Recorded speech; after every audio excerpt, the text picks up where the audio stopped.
4 divisions and 4 West Michigan teams representing in the boys soccer state finals today. With games at Comstock Park and Rochester Hills, there was action across the state.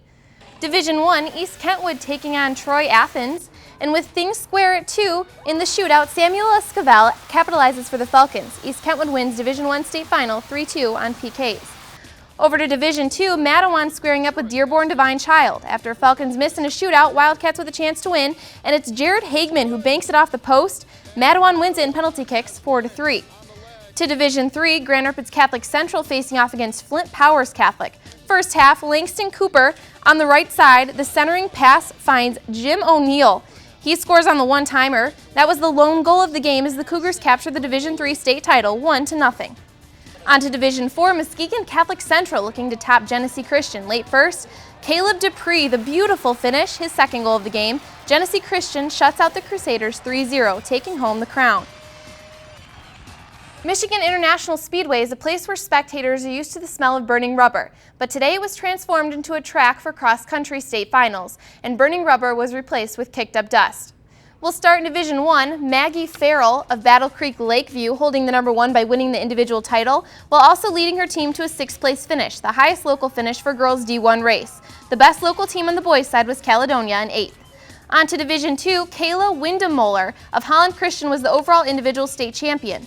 As for the girls' team finish, Grand Rapids Christian took 3rd, East Grand Rapids were the runners-up, and Otsego takes home the title. In D2 boys race, a slew of local teams finished 2nd through 6th in order. Fremont was runners-up, followed by Grand Rapids Christian, Coldwater, Otsego, and finally Fruitport.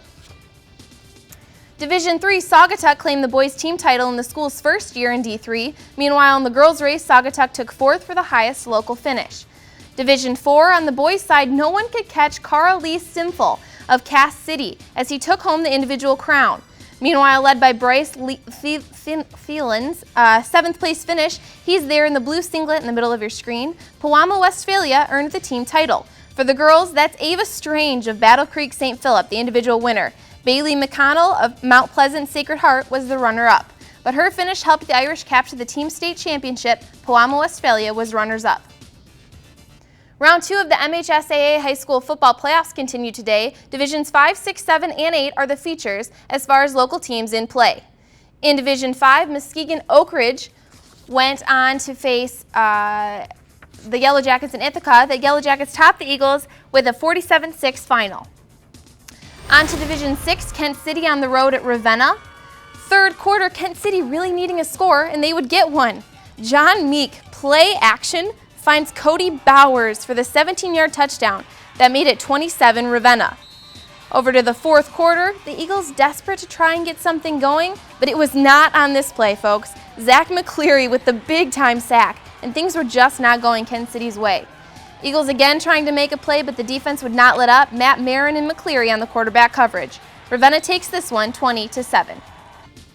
Also in Division 6, Jackson Lumen Christi and Schoolcraft met at the home of the Eagles, and what a thriller it was. The Titans sneaking away with the win, however, 37-34 in overtime.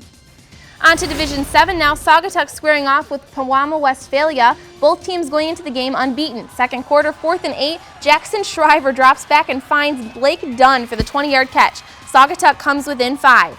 Third quarter, 1st and 10, and it would be Jared Smith.